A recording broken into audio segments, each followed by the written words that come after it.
परमात्मा, और भक्त कहता है कि वो कहां नहीं है।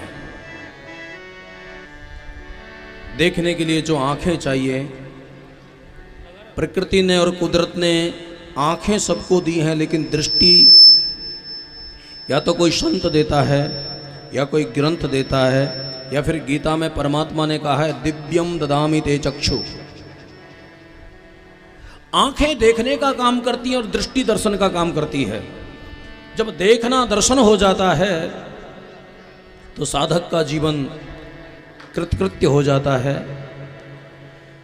कृतकृत्य का मतलब है कुछ भी करने को बाकी नहीं बचता है। ब्रह्मभूत प्रशांतात्मा ना सोचति न कांक्षति समाह सर्वेषु भूतेषु मद भक्ति लभते पराम। तो उसको मेरी पराभक्ति की प्राप्ति हो जाती है।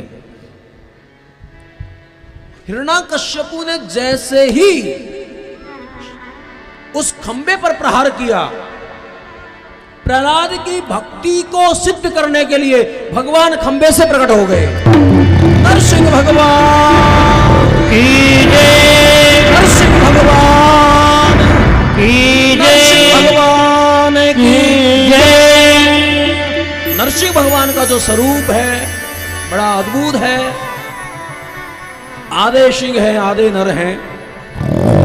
हिरण्याकश्यपु भागना चाह रहा है तो उसको पकड़ लिया है। अब पकड़ने के बाद में उसको अपनी जंघाओं पर लिटा लिया। हिरण्याकश्यपु ने कहा कि तुम मुझे मार नहीं सकते, मैंने बहुत वरदान मांगे हैं। अपनी एक लंबी लिस्ट निकाली, दिन में ना मरूं, रात में ना मरूं, अस्त्र से मरूं ना शस्त्र से मरूं, घर ना मरूं, बाहर ना मरूं। सब देखते देखते फिर कहा कि 12 महीनों में ना मरूं। भगवान ने सबकी यथार्थता बताते हुए कहा कि ये मैंने 13वां महीना तेरे लिए बनाया है, जिसको हम अधिक मास कहते हैं। अभी मलमास आने वाला है ना, इस बार श्रावण 2 पड़ रहे हैं। मेरे भाई बहन, इन कथाओं को गाने के बाद ऐसा लगता है कि जिसने ना मरने का इतना प्रबंध किया था कि मैं 12 महीने में ना मरूं, वो भी नहीं बच पाया, तो हमारी कौन बात है। इसलिए यावत स्वस्थ कलेवर मिदम यावच्च दूरे जरा। जब तक शरीर स्वस्थ है और बुढ़ापा दूर है, तब तक हमें मानसिक रोगों की चिकित्सा कर लेनी चाहिए। वरना आप सब जानते हैं ये काल किसी को छोड़ता नहीं है। कालो जगत भक्षका। लेकिन भगवान की भक्ति में भगवान को हम कहते हैं शांताकारम भुजग शयनम।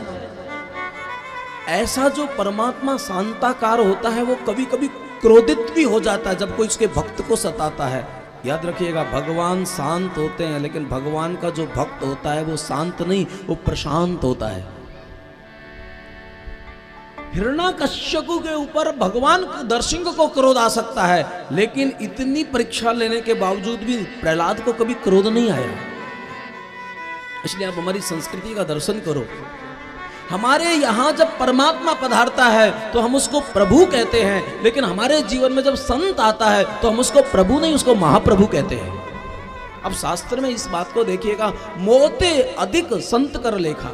अब मेरे से भी ज्यादा ऊधो मोही संत सदा अति प्यारे। यह संतों की जो महिमा है, संत जो होता है और सदगुरु जो होता है वो परमात्मा का साकार रूप होता है। अगर हम गुरु को व्यक्ति मानेंगे, मूर्ति को पत्थर मानेंगे, मंत्र को शब्द मानेंगे, तो याद रखिएगा हमारा आध्यात्मिक विकास नहीं हो पाएगा। अगर आपको आध्यात्मिक जगत की अनुभूति करनी है तो आपको धर्म की इन चीजों में श्रद्धा होनी चाहिए। अगर आप ये सोचोगे कि कोई मीरा को परमात्मा नहीं मिला, कोई मीरा द्वारकाधीश में नहीं समाई, किसी चैतन्य को महाप्रभु को दर्शन नहीं हुआ, किसी भी नरसी का भात परमात्मा ने नहीं भरा, तो ये भरा या नहीं भरा, लेकिन इससे ये सिद्ध हो जाएगा कि तुम्हें कभी परमात्मा की प्राप्ति नहीं होगी, क्योंकि आपने अपनी धारणा को गलत बना लिया है। अब जब शास्त्रों के विज्ञान को समझने की कोशिश करोगे तो पाओगे कि हमारे यहाँ निषेधात्मक साधन नहीं है, ये परमात्मा नहीं है, ये ऐसा नहीं।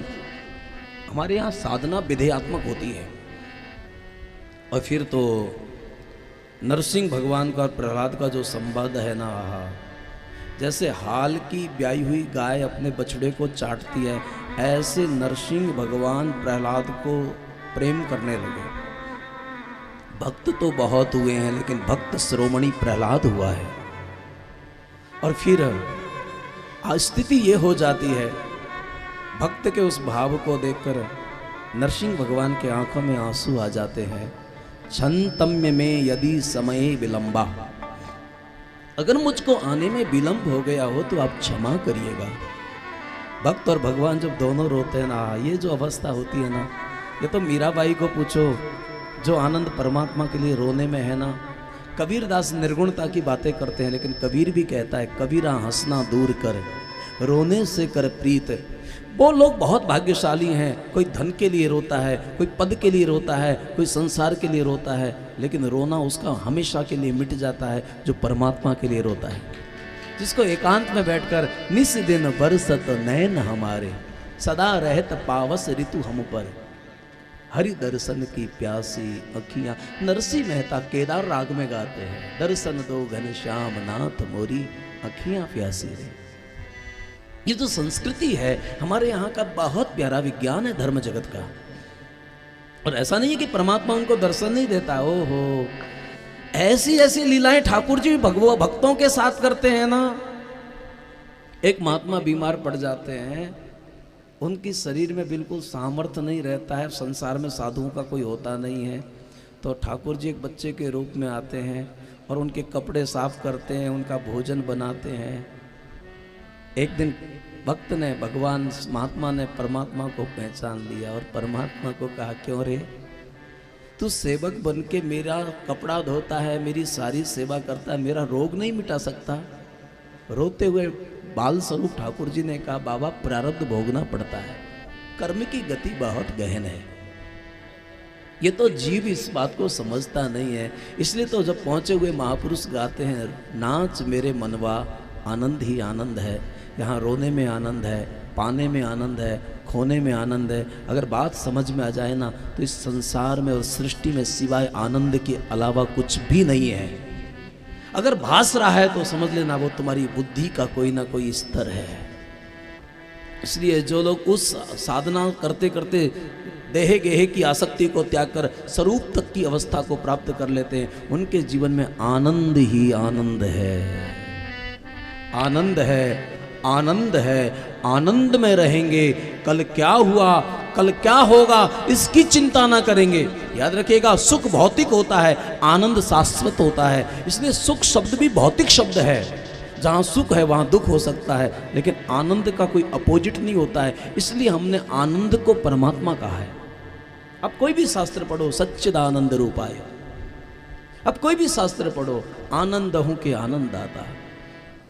और फिर उसके बाद में भगवान की ब्रह्मादया सुरगुणा मुनियोथ सिद्ध, प्रहलाद ने जो स्तुति गाई, और बड़ा सुंदर 12 गुणों से युक्त ब्राह्मण अगर संध्या वंदन नहीं करता है और अगर वो तुम्हारे नाम का जप नहीं करता है, तो उसके अपेक्षा वो स्वपच ज्यादा श्रेष्ठ है जो भगवत का नाम जप करता है। प्रहलाद जी महाराज ने भागवत जी में ये बात कही है कि जो भजन करता है ना, वो स्वपच भी क्यों ना हो, क्योंकि भजन करने से ना उसका चित्त शुद्ध हो जाएगा। यन्मे तुनादिग्रह शोभेद सुखम हि तुक्षम। ये जो संसार है ना, जैसे कोई घास से कुआं ढका हुआ होता है, ऐसे ये संसार के विषय तो हमको, कोई व्यक्ति अगर संसार के विषयों का त्याग करता है तो वो संसार के विषय का त्याग नहीं करता, वो दुख का ही त्याग करता है, क्योंकि परिणाम में भोग का परिणाम रोग आता है। तो जो शुद्ध बुद्धि जिसकी हो गई है ना, याद रखना, कोई भी फल जब पकता है तो उसको तोड़ना नहीं पड़ता, वो अपने से गिर जाता है। जब बुद्धि शुद्ध हो जाती है ना, तो दोष रहित जो कर्म है ना, वो निवृत्त हो जाते हैं। और अभी अगर पाप की वृत्ति की निवृत्ति नहीं हुई तो एक ही बात है कि अभी तुम्हारे जीवन में जागृति नहीं हुई है। कोई व्यक्ति अगर 70 साल का हो गया फिर भी पाप की वृत्ति में उसके मनन और बुद्धि लगी हुई है, तो समझ लेना कि